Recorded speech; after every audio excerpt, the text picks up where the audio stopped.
دوستو آج کی اس ویڈیو کا موضوع پہلی ویڈیو سے تھوڑا مختلف ہے، لیکن آج کی ویڈیو بہت دلچسپ اور سبق آموز ہونے والی ہے۔ ایک دفعہ اکبر بادشاہ بربل کے ساتھ محل کے باہر سیر و تفریح کے لیے نکلا، تو جب اکبر بادشاہ نے سرسبز وادیوں، بہتے نہروں اور پرندوں کو چہاتی سرسبز کھیتوں اور درختوں کو دیکھا تو بادشاہ اکبر نے بربل سے کہا کہ مجھے ایسا لگتا ہے کہ اس قدرتی سرسبزی نے ہر چیز کو سرسبز کر دیا، جس میں درخت بھی سرسبز ہو گئے، زمین بھی سرسبز، پہاڑ بھی سرسبز، حتیٰ کہ پرندی بھی سرسبز ہو گئی ہے۔ لہٰذا میں چند دنوں کے بعد اپنے لشکر کے ساتھ اپنی پوری سلطنت میں سیر و تفریح کے لیے جا رہا ہوں۔ بربل نے کہا حضور جو آپ کا دل چاہے۔ پھر اکبر بادشاہ نے کہا بربل تم جا کر میرے لیے ایک سبز لباس اور ایک سبز گھوڑا لے کر آؤ۔ سبز گھوڑے پر سوار ہو کر سبز لباس پہن کر میں اس سبز میں گل مل کر اپنی پوری سلطنت میں سیر و تفریح کرنا چاہتا ہوں۔ یہ سن کر بربل بڑا حیران ہوا کہ اے علی جا سرسبز کھیت ہوتے ہیں، سرسبز درخت ہوتے ہیں، سرسبز کپڑے بھی بنائے جا سکتی ہے، لیکن سرسبز گھوڑا میں کہاں سے لاؤ؟ یہ سن کر بادشاہ اکبر نے کہا بربل اگر تم میں سے یہ کام نہیں ہوتا تو تم اسی وقت مجھے بتا دو، اور اگر تم یہ کام نہ کر سکے تو آج کے بعد محل میں تمہارے داخل ہونا بند ہو جائے گا، میں تمہیں اس عہدے سے بھی برطرف کر دوں گا۔ یہ سن کر بربل بڑا حیران و پریشان ہوا کہ آخر اکبر بادشاہ نے مجھے کس امتحان میں ڈال دیا تھا۔ تھوڑی دیر سوچنے کے بعد بربل نے کہا نہیں حضور مجھے 3 دن کا وقت دے، میں آپ کے لیے سبز رنگ کے گھوڑے کر لے آؤں گا۔ دوستو یہاں آپ کو بتاتے چلے کہ بربل بادشاہ اکبر کا بہت ہی قریبی تھا اور ہر قسم کی مشکلات پر پیشانی میں بربل ہی بادشاہ کی مدد کرتا تھا۔ راجہ بربل اکبر اعظم کی 9 تنوں میں سے ایک تھا۔ اصلی نام مہیش داس تھا۔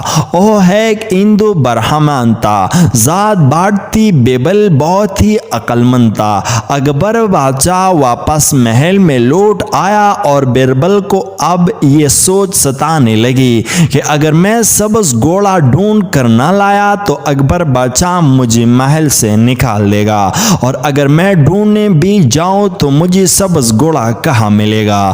اب اکبر بادشاہ کا دیا ہوا وقت 3 دن کا پورا ہونے والا تھا۔ تیسرے دن کے آخری وقت تھا۔ اکبر بادشاہ نے اپنے سپاہیوں کو کہا کہ جا کر بربل کو ڈھونڈ لاؤ تاکہ میں اسے اپنے حکم عدولی پر سزا دے سکوں۔ سپاہی بربل کو ہر طرف ڈھونڈنے لگے۔ ڈھونڈتے ڈھونڈتے اچانک ان کی نظر بربل پر پڑی، جو کہ ایک آم کے درخت کے نیچے بیٹھا بڑے سکون سے آم کھا رہا تھا۔ سپاہیوں نے جا کر کہا بربل تمہیں بادشاہ سلامت بلا رہے ہیں۔ بربل نے کہا اتنی جلدی نہیں، آؤ میرے ساتھ بیٹھو، بڑے ہی لذیذ آم ہے۔ سپاہی نے کہا بادشاہ تمہیں سزا دے رہے ہیں اور تم یہاں آرام سے بیٹھے آم کھا رہے ہو، علی جا کا حکم ہے کہ ہم آپ کو پکڑ کر بادشاہ سلامت کے سامنے حاضر کرے۔ بربل پیڑ کے نیچے سے اٹھا اور سپاہیوں کے ساتھ چل پڑا۔ بربل کو بادشاہ کے سامنے حاضر کیا گیا۔ اکبر بادشاہ نے بربل سے مخاطب ہو کر کہا تمہاری 3 دن کا وقت مکمل ہو گیا، بتاؤ تم میرے سبز گھوڑا لائے ورنہ میں تیری سزا کا اعلان کروں گا۔ تھوڑی دیر سوچنے کے بعد بربل مسکرانے لگا اور کہا حضور میں نے آپ کا سبز گھوڑا تلاش کر لیا ہے۔ یہ سن کر اکبر بادشاہ نے کہا بتاؤ وہ سبز گھوڑا کہاں ہے؟ بیربل نے کہا حضور میں تلاش کرتے کرتے میں ایک ایسے گاؤں میں جا پہنچا جس میں ایک استبل تھا۔ اس استبل میں ایک سبز گھوڑا کھڑا تھا مگر اس کے مالک نے گھوڑا دینے کے لیے 2 شرطیں رکھی ہے۔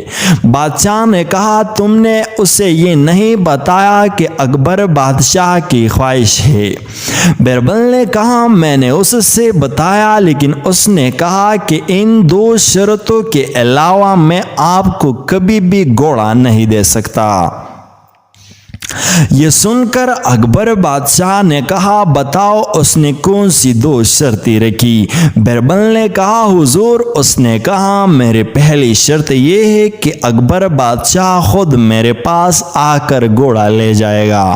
یہ سن کر اکبر بادشاہ نے کہا چلو اب اسی وقت اسی اسبل والے کے پاس جاتے ہیں اور اسے سبز گھوڑا لینے کے لیے چلتے ہیں۔ اتنے میں بیربل بولا حضور میری دوسری شرط بھی سن لے۔ بادشاہ اکبر نے کہا بتاؤ اس نے دوسری شرط کون سی رکھی؟ بیربل نے کہا حضور اس نے کہا کہ بادشاہ اکبر کو کہنا کہ میری دوسری شرط یہ ہے کہ ہفتے کے 7 دنوں کے علاوہ وہ جب اس کا دل کرے میرے پاس آئے، میں گھوڑا بادشاہ کے قدموں میں حاضر کر دوں گا۔ یہ سن کر بادشاہ بڑا حیران ہوا اور کہا بیربل تم مجھے بے وقوف بنا رہے ہو، ہفتے کے تو صرف 7 دن ہوتے ہیں، اس کے علاوہ وہ کون سا دن ہوگا میں جب گھوڑا لینے کے لیے جاؤں گا؟ بیربل نے کہا نہیں حضور جس طرح سبز گھوڑا ہو سکتا ہے ایسی طرح ہفتے کے 7 دنوں کے علاوہ اور دن بھی ہوتے ہیں۔ بادشاہ بڑا حیران ہوا اور اسے بیربل کے بات کی سمجھ آ گئی۔ اکبر بادشاہ نے کہا کہ میں نے یہ صرف تمہارے امتحان لینے کے لیے کہا تھا کیونکہ مجھے معلوم ہے کہ سبز گھوڑا نہیں ہوتا اور میں نے تمہیں اس لیے اس امتحان میں ڈالا کہ تم اس مشکل کی گھڑی کا کیسے حل نکالتے ہو اور تم میری امید پر پوری اتری اور تم نے مجھے اچھی طرح سمجھا دیا کہ جس طرح سبز گھوڑا نہیں ہوتا اسی طرح ہفتے کے 7 دنوں کے علاوہ اور کوئی دن نہیں ہوتے۔ بادشاہ اکبر نے بیربل کی عقل مندی سے خوش ہو کر بیربل کو بہت سے انعام اور کرام سے نواز دیا۔ دوستو یہاں آپ کو بیربل کے ایک عقل مندی کا ایک اور واقعہ سناتے ہیں جس کو سن کر آپ بھی غش کہہ کر اٹھ پڑے گے۔ ایک مرتبہ اکبر بادشاہ اور بیربل سیر کرتی ہوئی شہر سے باہر آ گئے جہاں ان کی نگاہ ایک لڑکی ہارے پر پڑی۔ اکبر نے بیربل سے پوچھا کہ کیا تم بتا سکتے ہو یہ غریب لکڑہارا میرے بارے میں کیا سوچتا ہے؟ بیربل کہنے لگا سیدھی سی بات ہے جو سوچ آپ اس کے بارے میں رکھتے ہیں وہی سوچ اس کی بھی ہے۔ اکبر نے کہا کہ میں یہ نہیں مانتا کہ ہم بھلا کسی کے دل کی بات کیسے جان سکتے ہیں۔ بیربل نے کہا آپ کو یقین نہیں تو اپنے کانوں سے سن لیجئے۔ یہ کہہ کر بیربل نے بادشاہ کو درخت کے اوپر چھپ جانے کو کہا اور اس نے لکڑہارے کے درخت کو نیچے رکا کر کہا کہ اے لکڑہارے تم نے کچھ سنا؟ آج اکبر بادشاہ کا انتقال ہو گیا۔ اسی وقت اکبر بادشاہ سوچنے لگا کہ یہ لکڑہارا ہمارے جنگل کی لکڑیاں ہماری اجازت کے بغیر کاٹ کر لے جاتا ہے، اس کو سخت سزا ملنی چاہیے۔ اتنے میں لکڑہارے نے بیربل کو کہا کہ ایسی بادشاہ کا مر جانا ہی بہتر ہے۔ جو اپنے رعایا کی دکھ درد کو نہ سمجھ سکے۔ میں تو آج جلیبیاں بانٹوں گا یہ کہہ کر وہ چلا گیا۔ اکبر نے لکڑہارے کے بات سنی لیکن اسے یقین نہ آیا تو بربل سے کہا کہ جب تک اچائی کی بھی بات نہ سن لو تمہاری پوری بات پر یقین نہ آئے گا۔ بربل اور اکبر بادشاہ ایک جھونپڑی کے پاس سے گزرے تو بربل نے اکبر بادشاہ کو باہر کھڑے ہونے کو کہا اور خود اندر چلا گیا۔ بربل نے بڑائی کے بارے میں اکبر بادشاہ کو اچھے خیالات لانے اور چھپ جانے کا کہا۔ بوڑھی عورت کے بارے میں اکبر بادشاہ سوچ رہا تھا کہ یہ سچ سچ پریشان لگ رہی ہے، اس پر ترس آ رہا ہے، اس کا گھر کتنا خسرا ہے، آج سے ہی اس کی کھانے پینے کے لیے شاہی خزانے سے انتظام کروا دوں گا۔ بربل نے بوڑھیا کو کہا۔ بربل کو دشمنوں نے قتل کر دیا۔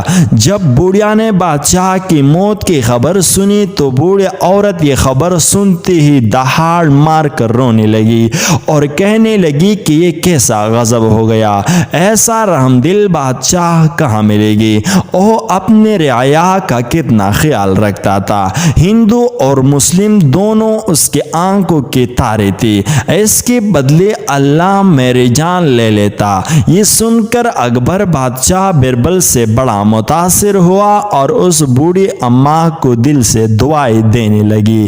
یوں لکڑہارے اور بوڑھی عورت کے باتیں سن کر اکبر اس نتیجے پر پہنچا کہ کوئی بھی شخص دوسروں کے لیے جیسے خیالات رکھتا ہے دوسری بھی اس شخص کے بارے میں ویسے ہی خیالات رکھتے ہیں۔ دوستو یہاں آپ کو اکبر بادشاہ اور بربل کے بارے میں تیسرا اور آخری دلچسپ واقعہ سناتے ہیں جس کو سن کر آپ بربل کی عقل مندی کو دل سے مان لے گی۔ بربل بادشاہ کا چہتا وزیر تھا۔ بربل اپنی چراب زبان حاضر جوابی اور ذہانت میں ثانی نہیں رکھتا تھا، اس کی انہی باتوں کا اکبر گرویدہ تھا۔ ایک روز دربار لگا ہوا تھا، بادشاہ کے تخت کے گرد تمام وزیر مشیر اور امرا بیٹھی تھی۔ بادشاہ نے بربل سے مخاطب ہو کر کہا کہ ہمیں کوئی دلچسپ جھٹکا سناؤ جس سے مابو دولت محفوظ ہو سکے۔ بربل نے کہا بادشاہ سلامت جان کی امان پاؤ تو عرض کرو۔ بادشاہ نے کہا ہم تمہیں اجازت دیتے ہیں، جو کہنا ہے بلا جھجک کہو، تمہیں جان کی امانت دی جاتی ہے۔ بربل نے کرنوش بجا لاتی ہوئی کہا جہاں پناہ دنیا میں 100 میں سے 99 لوگ آندھے ہوتے ہیں۔ بادشاہ بربل کی بات سن کر نہ صرف حیران ہوا بلکہ غصے میں بھی آ گیا۔